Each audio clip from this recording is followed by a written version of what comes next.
नमस्कार बच्चों, कैसे हैं? आइए, आपका स्वागत है Baghel sir chemistry YouTube channel में। तो अभिवादन के साथ साथ आज हम आपको कुछ धार्मिक बातें भी सिखा दें। तो हमारी और आपकी दोस्ती यूं ही बनी रहे, आप हमसे जुड़े रहें। तो क्या कहते हैं उसमें, रहे मन धागा प्रेम का, मत तोड़ो चटकाए, टूटे से फिर ना जुड़े, जुड़े गांठ पर जाए। यानी हमारे और आपकी दोस्ती जो है हमेशा यूं ही बनी रहे, आप हमारे YouTube से जुड़े रहें और हम आपको अभिवादन देते रहें। तो ये दोस्ती हमारी नहीं टूटनी चाहिए, और अगर टूटेगी तो ये प्रेम का धागा है, बहुत कमज़ोर है, और जिस दिन टूटेगा जुड़ेगा तभी जब इसमें गांठ लगेगी। पोथी पढ़ी पढ़ी जगमुआ, पोथी पढ़ी पढ़ी जगमुआ, और पंडित हुआ न कोई। तो 2.5 अक्षर प्रेम का, और पढ़े सु पंडित होय। प्रेम का बंधन है इस दुनिया में बंधी रहिए, प्रेम का बंधन है इससे बंधे रहिए, न छोड़िए हमको न हमसे जुदा रहिए। जुड़े रहिए हमारे YouTube चैनल के साथ। Baghel sir chemistry YouTube channel आपका बहुत बहुत स्वागत करता है। तो देखिए, जो मैं इससे पिछला वीडियो में मैंने आपको पाठ पढ़ाया था, वो पाठ था इलेक्ट्रोकेमिस्ट्री वैद्युत रसायन, जो कि राजस्थान बोर्ड के 2021-22 के जो सिलेबस है उस सिलेबस से उस पाठ को हटा दिया गया है। तो फिलहाल के लिए हमने क्या किया है, उस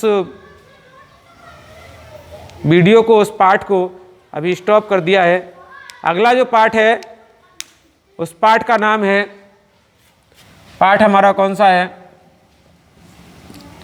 4 है, और पाठ 4 का नाम है रासायनिक बलगतिकी। रासायनिक बलगतिकी, केमिकल काइनेटिक्स।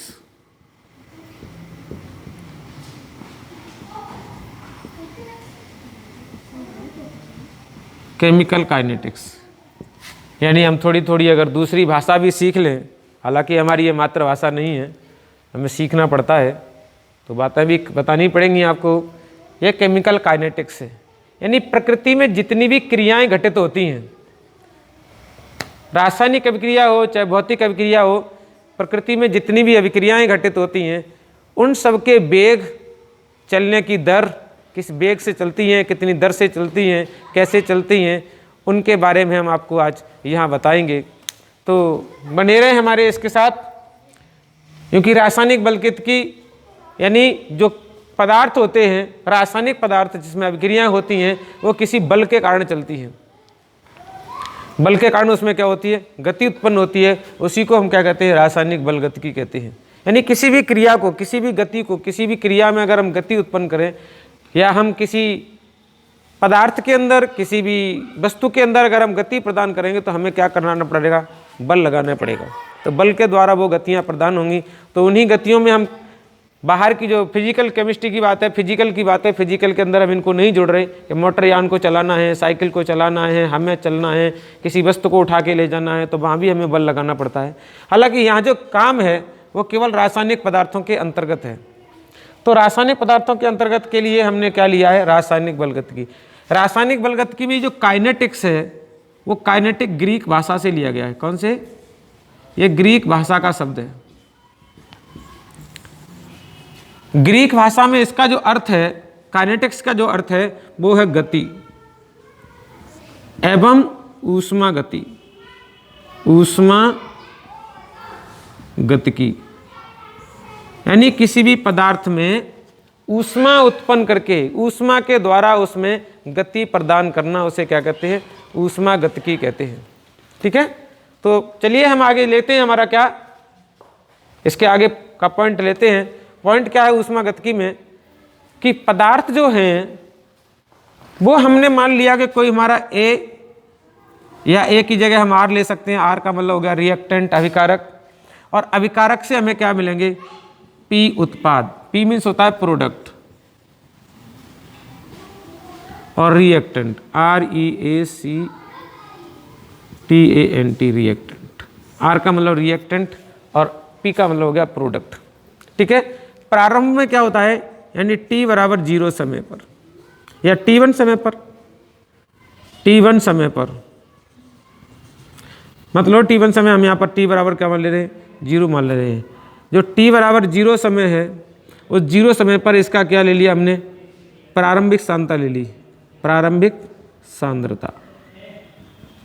यहाँ पर जो प्रोडक्ट होगा वो हमारा 0 प्राप्त होगा। अभी हमारा प्रोडक्ट बना नहीं है, प्रोडक्ट मिला नहीं हमें, क्योंकि क्रिया प्रारंभ ही नहीं की हमने। तो जब क्रिया प्रारंभ ही नहीं की है तो यहाँ पर आपके कहलेंगे 0। यानी अब क्या करेंगे, t1 समय पर इसकी जो सांद्रता है वो हमारी होगी R1, और इसकी सांद्रता जो होगी वो हमारी होगी P1, क्योंकि इसकी सांद्रता कुछ वियोजित होगी।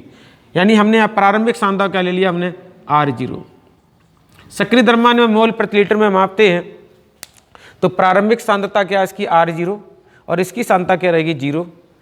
स्मॉल t1 समय पर R1, यानी इसकी प्रारंभिक सांद्रता में कुछ परिवर्तन आ गया, तो प्रोडक्ट की सांद्रता क्या प्राप्त होगी आपकी P1, है ना। इसके बाद क्या करेंगे, t2 समय पर, t2 समय पर इसकी सांद्रता क्या रहेगी R2, और इसकी सांद्रता क्या हो जाएगी P2। ठीक है। तो कि हमने आपको पीछे जो आपने फिजिक्स में पढ़ा होगा, आपने मैथ में पढ़ा होगा कि जो चाल है, वेग है, वो वेग बराबर क्या होता है उसका दूरी बट्टे समय। वेग बराबर क्या होता है, वेग बराबर होता है दूरी बट्टे समय। वेग बराबर क्या होगा, दूरी बट्टे समय। हालांकि हमारा समय तो हमारा लिया गया है, समय तो साथ साथ ले रहे हैं, लेकिन दूरी नहीं है। हमें क्या है, दूरी के स्थान पर हम क्या कर देंगे, इनकी सांद्रता में हुआ चेंज ले देंगे।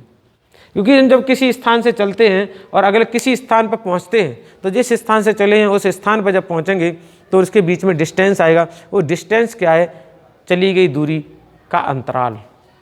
तो चली गई दूरी का अंतराल जो है वो यहाँ पर हमारा क्या होगा, अभिकारकों की सांद्रता में परिवर्तन और उत्पाद की सांद्रताओं में परिवर्तन। तो वेग बराबर क्या हो जाएगा, अब हम ये जो वेग है वो किसका निकाल रहे हैं, अभिक्रिया का वेग निकाल रहे हैं। तो हम यहाँ क्या कहेंगे, ऐसे लिख सकते हैं हम RXN। RX का मतलब होता है रिएक्शन का वेग। रिएक्शन का वेग बराबर क्या हो गया, दूरी की जगह लिखेंगे सांद्रता में परिवर्तन, सांद्रता में परिवर्तन बट्टे परिवर्तन में लगा समय, परिवर्तन में लगा समय।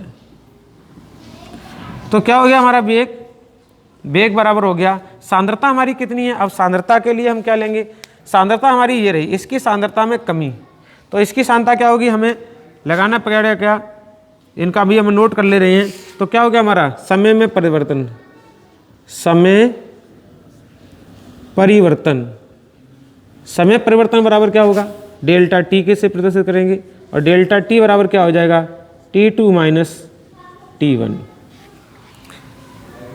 अभिकारक की सांद्रता में परिवर्तन, अभिकारक की सांद्रता में परिवर्तन क्या होगा, ये R2 माइनस R1 बराबर क्या होगा, क्योंकि ये जो वैल्यू है वो हमारी ज़्यादा है और ये वैल्यू कैसी है, कम है। जब हम कम वाले में से ज़्यादा वैल्यू घटाएंगे तो माइनस में आ जाएगा आंसर डेल्टा R। ऐसे क्या होगा, उत्पाद की सांद्रता में परिवर्तन। तो उत्पाद की सांद्रता क्या है, पहले प्रारंभ में कम थी और बाद में कैसी आएगी, ज़्यादा। तो ये कैसी होगी, कम, पहले कम होगी और बाद में कैसी होगी, ज़्यादा होगी। तो हम क्या करेंगे, ज़्यादा में से यानी P2 में से हम क्या घटाएंगे, P1 घटाएंगे, तो आंसर हमारा कितना आएगा, डेल्टा P आएगा। तो यहाँ क्या हो गया हमारा, यहाँ रिएक्शन का वेग जो हो गया वो हुआ है हमारा क्या, सांद्रता में परिवर्तन का मतलब है R2 माइनस के R1 अपॉन T2 माइनस के T1। वैल्यू क्या आ गई हमारी, माइनस का delta R upon delta T। देखिए यहाँ क्या है, यहाँ जो बेग बराबर, अब क्या होगा, बेग बराबर हमारा दूसरा हो गया। बेग बराबर क्या है हमारे पास, बेग बराबर है कि P2 माइनस के P1 अपॉन T2 माइनस के T1। तो क्या आ जाएगा अपने पास जो मान बनेगा वो बनेगा हमारा delta P upon delta T। अब आपको पता है कि इसको हटा देते हैं, यहाँ पर क्या चीज़ हमें मालूम पड़ी है इसकी, हमें ये पता लगा कि बेग बराबर क्या है, माइनस के delta R over delta T बराबर किसके है, क्योंकि दूसरा बेग बराबर भी है, बेग बराबर क्या है, delta P over delta T। तो दोनों चीज़ें बेग बराबर हैं तो हम क्या करेंगे, ये दोनों इसके बराबर होगी, यानी बेग बराबर ये है और इसकी बेग बराबर इसके है, तो क्यों ना ये चीज़ इसके बराबर होगी। तो बेग बराबर हमारा क्या बन जाएगा, बेग बराबर बनेगा डेल्टा माइनस के delta R upon delta T बराबर क्या होगा, delta P upon delta T। हालांकि अगर हम इसको देखेंगे तो यहाँ पर हमारे देखने से क्या होता है, जो बेग का मान है वो ऋणात्मक है, जबकि अभिक्रिया का जो बेग है वो कभी भी ऋणात्मक नहीं होता है। तो ऋणात्मक को धनात्मक बनाने के लिए हम क्या करेंगे, इसमें हम माइनस का गुणा कर देंगे, यानी हमने क्या किया, अब हमने इसमें कर दिया माइनस का गुणा इंटू माइनस के बंद। तो सूत्र क्या बन जाएगा, वेग बराबर delta R upon delta T, क्योंकि बेग हमारा कभी धनात्मक होता नहीं है और यहाँ जो परिवर्तन आता है वो सांद्रता में परिवर्तन होता है। तो आइए क्या करेंगे, इनको हम एक ग्राफ के द्वारा प्लॉट करके बताते हैं कि इनका बेग जो है वो किस तरीके से डिफ्रेंशिएट होता है, किस तरीके से अंतराल होता है और कहाँ कहाँ किस बेग के द्वारा हम इनको मापते हैं। ठीक है, तो उसके बाद आगे बताएंगे, तब तक के लिए चलते हैं अगले ग्राफ की ओर। इन चीज़ों को आप नोट करते रहें, देखते रहें और हम आप ग्राफ द्वारा समझाएंगे। तो क्योंकि हमारा जो मान था वो था R एरो P, यानी R अभिकारक से अभिक्रिया जो है वो उत्पाद की ओर चलती है, तो उत्पाद की ओर चलती है तो यहाँ पर हमारा क्या है, T बराबर 0 पर R 0 है और इसका मान कितना था 0। अब हमने क्या लिया, T1 समय पर ये मान कितना हो गया R1 और ये मान कितना हो गया P1, T2 बराबर क्या हो गया R2 और इसका मान कितना हो गया P2। ठीक, चलिए आगे क्या करेंगे, हम इनका डिफरेंशिएट निकाल लेते हैं। तो आपको पता है कि T2 माइनस T1 बराबर होगा डेल्टा T के, R2 माइनस R1 बराबर होगा माइनस के डेल्टा R के, P2 माइनस P1 बराबर होगा डेल्टा P के। ये सारी वैल्यू हमने आपको क्या कर ली, नोट कर ली। अब हम क्या कर रहे हैं, इनको ग्राफ द्वारा समझा रहे हैं। तो ग्राफ हमने क्या लिया इसका, ये हमने ग्राफ लिया, यहाँ पर हमने क्या लिया समय स्मॉल t, यहाँ पर क्या लिया हमने सांद्रता। ठीक है, सांद्रता को हमने क्या है, चाहे तो आप R से कर दो, ये जो मान है वो हम रिएक्टिव मास को सक्रिय द्रव्यमान में बंद कर देंगे, स्क्वायर ब्रैकेट में बंद कर देंगे, तो वो हमारा मान जो है वो सांद्रता में बदल जाएगा। ठीक है, चलिए हम आगे क्या करेंगे इसमें। अभी जो हमारा ग्राफ ले रहे हैं वो अभिकारक के ले रहे हैं, ये जो ग्राफ ले रहे हैं वो किसके लिए रहे हैं, अभिकारक के लिए। अभी जो अभिकारक की सांद्रता हमने ली थी ये सर्वोच्च है और इसकी सांद्रता कैसी है, 0 है। तो यहाँ पर हमारा जो ग्राफ हम ले रहे हैं वो हमारे ले रहे हैं यहाँ पर, यानी R 0 और समय हमारा क्या है यहाँ पर T1 0, तो T1 हमारा समय क्या ले लिया 0। ठीक है, R1 जो है वो उसकी अभिकारक की संपूर्ण मात्रा है और जो हमारा T1 है वो क्या है 0 है। ठीक है, तो अब क्या करेंगे, जैसे जैसे अभिक्रिया का समय बढ़ेगा, जैसे जैसे अभिक्रिया का समय बढ़ेगा वैसे वैसे अभिकारक की सांद्रता घटेगी। एक एग्जाम्पल इसमें हम बता दे रहे हैं कि जब हम दूध में छाछ डाल देंगे, जैसे ही हम दूध को अलग रखेंगे तो दूध की मात्रा ज़्यादा है, छाछ की मात्रा अलग है, लेकिन जैसे ही हम इन दोनों को मिक्स करेंगे वैसे ही अभिक्रिया प्रारंभ हो जाएगी। और एक क्या होगा कि दूध की जो सांद्रता है, दूध की जो मात्रा है, वो धीरे धीरे दही में कन्वर्ट होती चली जाएगी। अर्थात दूध की मात्रा, ये जो प्रोडक्ट की मात्रा, रिएक्टेंट की मात्रा है, वो धीरे धीरे घटती चली जाएगी और बनेगा क्या है उसमें? प्रोडक्ट। क्या बनेगा उसमें? प्रोडक्ट बनेगा। तो ये घटती हुई सांद्रता को हम इस तरीके से दिखा रहे हैं। अगर आपको वो तरीका एग्जाम्पल याद है तो इस तरीके से ये जो ग्राफ है किसका? अभिकारक की सांद्रता का समय के बढ़ने के साथ साथ धीरे धीरे कैसा हो रहा है? स्लोप हो रहा है, घट रहा है। अब हम किसी बिंदु पर इस पर क्या डाल दें? लंब डाल दें, यानी दो समय के दो डिफरेंसों के बीच हम इसका क्या करेंगे? अंतराल निकालेंगे। तो ये हमारा बिंदु हो गया आ, ये बिंदु हमने यहाँ पर प्लॉट कर लिया। ये जो समय है वो हमारा क्या हो गया? T1। ये समय कौन सा हो गया? T2। ये जो समय हो गया वो सांद्रता होगी R1 और ये हमारी सांद्रता होगी R2। ठीक है, क्योंकि जब हमारा ग्राफ कहाँ है? नीचे की ओर प्लॉट कर रहा है, समय बढ़ रहा है, तो अभिक्रिया आगे की ओर चल रही है। लेकिन अभिक्रिया चल तो आगे की रही है, वेग तो हो रहा है, लेकिन यहाँ सांद्रता जो है वो रिएक्टेंट की घट रही है और रिएक्टेंट की सांद्रता बढ़ी। अभी हमने आधी रिएक्शन का काम किया, अभी हमने केवल इसके द्वारा अभिक्रिया का वेग ज्ञात कर रहे हैं। तो ये जो डिफरेंस है वो डिफरेंस क्या है? डेल्टा आर के है। अब देखिए सांद्रता क्या हो रही है? कम हो रही है। जब सांद्रता में कमी आती है तो कमी जो है वो किस में दिखाई जाती है? ऋणात्मक में दिखाई जाती है। समय क्या हो रहा है? बढ़ रहा है। समय जो बढ़ रहा है तो उसको क्या दिखाएंगे? पॉजिटिव में दिखाएंगे। ठीक, अब क्या हो गया? ये एक एवरेज वेग निकला। होता क्या है कि जब अभिकारक की सांद्रता सर्वोच्च होती है तो अभिक्रिया अभिकारक से उत्पाद की ओर फास्ट वेग से चलती है। जैसे जैसे अभिकारक जो है वो उत्पाद में कन्वर्ट होता चला जाता है, उधर जब सांद्रता बढ़ जाती है तो अभिक्रिया का जो प्रोसेस है वो थोड़ी घट जाती है, स्लो हो जाती है। ठीक है, हमें स्लो और वेग से कुछ पता नहीं है, कुछ मालूम नहीं है, हमें कुछ ज्ञात भी नहीं करना है, हमें तो औसत वेग निकालना है। हमने किसी सेगमेंट की, यहीं आप कहें कि यहाँ सर हमें निकालना है, हमें दूसरी जगह निकालना है, आप दूसरी जगह भी कहीं प्लॉट कर सकती हैं। इस तरह आप किसी भी सेगमेंट पर इन पर क्या डाल लें? आप लंब डाल लें और किसी भी सेगमेंट पर इसका क्या करें? आप वेग ज्ञात कर लें। इसका मतलब देखिए, जैसे जैसे ऊपर से नीचे की ओर स्लोप आ रहा है, वैसे वैसे जो ग्राफ का वो जो सांद्रता में परिवर्तन दिखाई दे रहा है वो बड़ा दिखाई दे रहा है। जैसे जैसे अभिक्रिया जो है वो पूर्णता की ओर जा रही है, जैसे जैसे अभिक्रिया जो है पूर्णता की ओर जा रही है, सांद्रताओं को जो डिफरेंशिएट है उनमें ग्राफ कैसा हो गया? घट गया। और किसका ग्राफ किसका बढ़ रहा है? ग्राफ समय का बढ़ रहा है। ये समय का ग्राफ बढ़ रहा है ना? ये ग्राफ किसका बढ़ रहा है? समय का। घट किसका रहा है? सांद्रता का। तो अभिक्रिया का वेग जो है वो सांद्रता के पदों में कैसी हो रही है? घट रही है। और वेग के सही समय के पदों में क्या हो रही है? बढ़ रही है। यानी समय तो ज़्यादा लग रहा है लेकिन जो सांद्रता में परिवर्तन हो रहा है वो कम हो रहा है। तो इसका मतलब है कि अभिक्रिया जैसे जैसे पूर्णता की ओर जाती है, पूर्णतः की ओर जाती है, उत्पाद की ओर मूव कर जाती है, तो अभिक्रिया का वेग जो है वो कम हो जाता है। ठीक है, तो ये जो समय बचा वो हमारा क्या है? वी एवरेज बराबर क्या होगा? चाहो तो हम यहाँ लिख सकते हैं R2 minus R1 upon T2 minus के T1। चित्र से हमारा क्या है? चित्र से ये जो मान है वो हमारा कैसा है?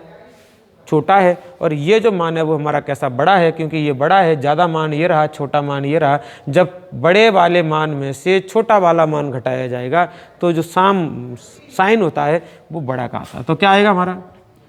माइनस के delta R over delta T, यानी अभिकारक की कमी क्या होगी यहाँ पर? अभिकारक की कमी के पदों में रिएक्शन, हम ऐसे ही लिखेंगे रिएक्शन को RXN, रिएक्शन का अभिक्रिया का वेग।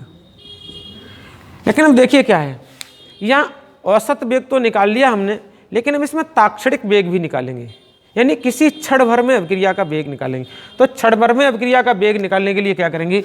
इस बिंदु को और इस बिंदु को मिलाएंगे, यानी जो हमारा आपके त्रिभुज बना है, इस त्रिभुज के इस बिंदु को और इस बिंदु को मिलाएंगे। तो मिलाने पर क्या होता है? ये ग्राफ हमारा स्लोप कम बना, एक निश्चित बिंदु पर, एक किसी बिंदु पर हम इसका क्या करेंगे? मान निकालेंगे।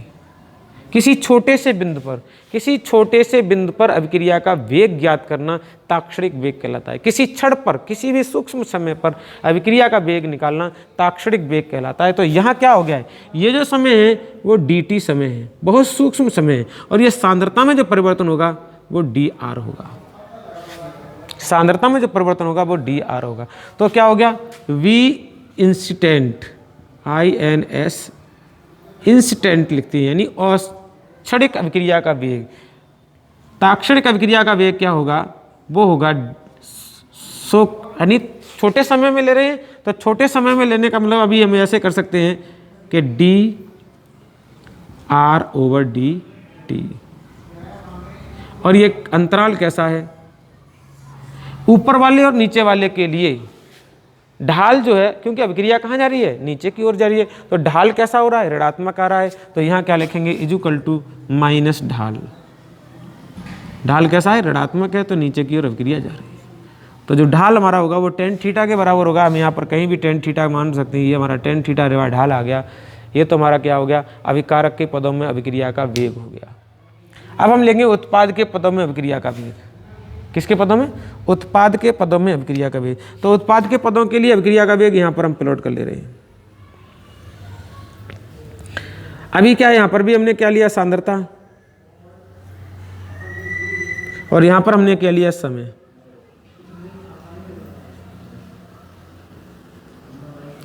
ठीक, अब हम करेंगे क्या कि अभी हमारे पास जो अभिकारक के पदों में लेते हैं, किसके लेते हैं, अभिकारक के पदों में, ठीक है, अभिक्रिया का वेग। अभिकारक के पदों में अभिक्रिया का वेग लेंगे। तो जब अभिकारक के पदों में अभिक्रिया का वेग ज्ञात करेंगे, तो अभी हमारे पास क्या है, शून्य समय पर अभिक्रिया प्रारंभ भी नहीं हुई है, 0 समय पर, यानी समय क्या है हमारा 0, और जो P की सांद्रता है वो भी क्या है हमारी 0, यानी हमने सांद्रता का पद भी हमने 0 रखा है। तो हम जो प्लॉट करेंगे ग्राफ, तो वो कहाँ से प्लॉट करेंगे, 0 से प्लॉट करेंगे।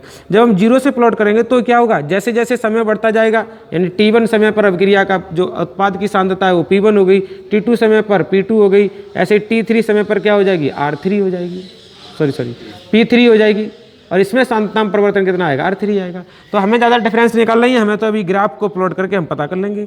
तो हमने क्या किया, यहाँ से ग्राफ ऊपर की ओर जाएगा, ये इसका ग्राफ जो है वो ऊपर की ओर जाएगा इस तरीके से, है ना। आगे क्या किया, हम इस पर कहीं भी लंब डाल देंगे। समय पर हमने लंब डाल दिए, और हमने क्या लंब डाल दिए, सांद्रता के पदों पर लंब डाल दिए। इसको आगे बढ़ा दें हम, तो ये जो है वो हमारा क्या निकल के आएगा, डेल्टा T निकल के आएगा, और ये जो हमारा डिफरेंशिएट आएगा वो किस में आएगा, सांद्रता के पदों में आएगा। तो अंतराल क्या हो गया, ये हमारा डेल्टा P, क्योंकि हम ले रहे हैं किसके में, अभिकारक के पदों में अभिक्रिया का वेग ले रहे हैं। तो अभिकारक के पदों के लिए सांद्रता हम क्या मानेंगे, P, जो कि हमारी 0 से प्लॉट कर रही है। जब हमारी 0 से प्लॉट कर रही है तो ये जो आपको त्रिभुज का रूप दिखाई दे रहा है, यहाँ पर हमारा ढाल बना, वो ढाल में क्या है, ये जो चीज़ है, यानी ये वाली चीज़ क्या हो गई, डेल्टा P, सांद्रता में परिवर्तन, और ये जो चीज़ है वो हमारी क्या है, डेल्टा X आ गया, ठीक है, सॉरी डेल्टा T आ गया। अब हमारा क्या है, ढाल जो है वो कैसा होगा, tan थीटा, और tan थीटा बराबर क्या होगा, लंब बट्टे आधार, लंब बट्टे आधार। अब लंब हमारा क्या है, लंब हमारा है डेल्टा P, और डेल्टा P बट्टे क्या होगा, डेल्टा T, ठीक है। तो delta P upon delta T जो कि हम पहले सिद्ध कर चुके हैं, delta P upon delta T बराबर किसके कहा था, वेग के कहा। तो क्या हो गया, हमारा वेग बराबर delta P upon delta T। अब देखिए क्या हुआ, ये जो हमारा औसत वेग निकला, तो क्या लिखेंगे, V एवरेज बराबर delta P over delta T आ गया। लेकिन हमें क्या है, हम जब इस बिंदु को यानी इस बिंदु से मिलाएंगे, तो कहीं पर हमारा जो ये ग्राफ है वो ग्राफ जो है वो टच करेगा। जहाँ टच करेगा उसी बिंदु पर हम क्या करेंगे, लंब डाल लेंगे सांद्रता के पदों में, और उसी पर लंब डाल लेंगे हम, अब समय के पदों में लंब डाल लेंगे, और कहाँ डालेंगे हम, सांद्रता के पॉइंट पर लंब डालेंगे। तो ये जो पॉइंट आएगा वो छोटा सा डिफ्रेंशिएट होगा, और ये जो पॉइंट आएगा वो हमारा समय के बीच में डिफ्रेंशिएट आएगा। तो वो क्या होगा, ताक्षणिक वेग हो गया। तो हम यहाँ क्या लिखेंगे, B incident is equal to क्या हो गया, differentiate upon product concentration upon differentiate upon समय, यानी अभिकारक उत्पाद की सांद्रता में परिवर्तन बट्टे समय की सांद्रता में परिवर्तन। तो इस तरीके से हमने दोनों ग्राफों के द्वारा आपको अभिक्रिया का ताक्षणिक वेग और अभिक्रिया का औसत वेग बताया। तो यहाँ पर आपकी परिभाषा भी पूछी जाती है औसत वेग की, औसत वेग की परिभाषा पूछी जाती है। तो औसत वेग की परिभाषा क्या है कि किसी अभिक्रिया के छोटे से समय अंतराल में अभिक्रिया की सांद्रता में हुए परिवर्तन की दर को हम क्या कहते हैं, औसत वेग कहते हैं। या किसी अभिकारक की या उस उत्पाद की, यानी किसी भी पदार्थ की सांद्रता में हुए सूक्ष्म परिवर्तन और उसमें लगे समय के परिवर्तन के अनुपात को हम क्या कहते हैं, औसत वेग कहते हैं। ठीक है, तो औसत वेग के लिए हमने आपको ये बता दिया कि हमने इसको एवरेज से शो कर दिया, वो हमारा delta R upon delta T हो गया। सांद्रता में कमी हो रही है अभिकारक के पदों में, तो उसे हम कह दिया अभिकारक के पदों में कमी हो रही है। यहाँ पर हमारी वृद्धि है, तो वृद्धि का मान हमने कैसे दे दिया, पॉजिटिव दे दिया। दूसरा क्या आ रहा है, ताक्षणिक वेग। ये परिभाषाएं आपको बोर्ड में पूछी जाती हैं, ताक्षणिक वेग। अब ताक्षणिक वेग क्या होता है, ताक्षणिक का मतलब है छोटे से, क्षणिक माने छोटे से समय के अंतराल में। तो वो क्या होगा कि सूक्ष्म समय में या सूक्ष्म समय के अंतराल में अभिकारकों की सांद्रता में हुए परिवर्तन की दर को, सूक्ष्म समय के अंतराल में अभिकारक की सांद्रता में हुए परिवर्तन की दर को हम क्या कहते हैं, ताक्षणिक वेग कहते हैं। यानी इसका मतलब है कि किसी क्षण भर के समय में अभिकारक की सांद्रता में हुए परिवर्तन की दर को हम क्या कहते हैं, अभिक्रिया का ताक्षणिक वेग कहते हैं। जो कि मैंने आपको इस तरीके से उत्पाद की सांद्रता में परिवर्तन के द्वारा भी बताया है और अभिकारक की सांद्रता में परिवर्तन के द्वारा भी बताया है।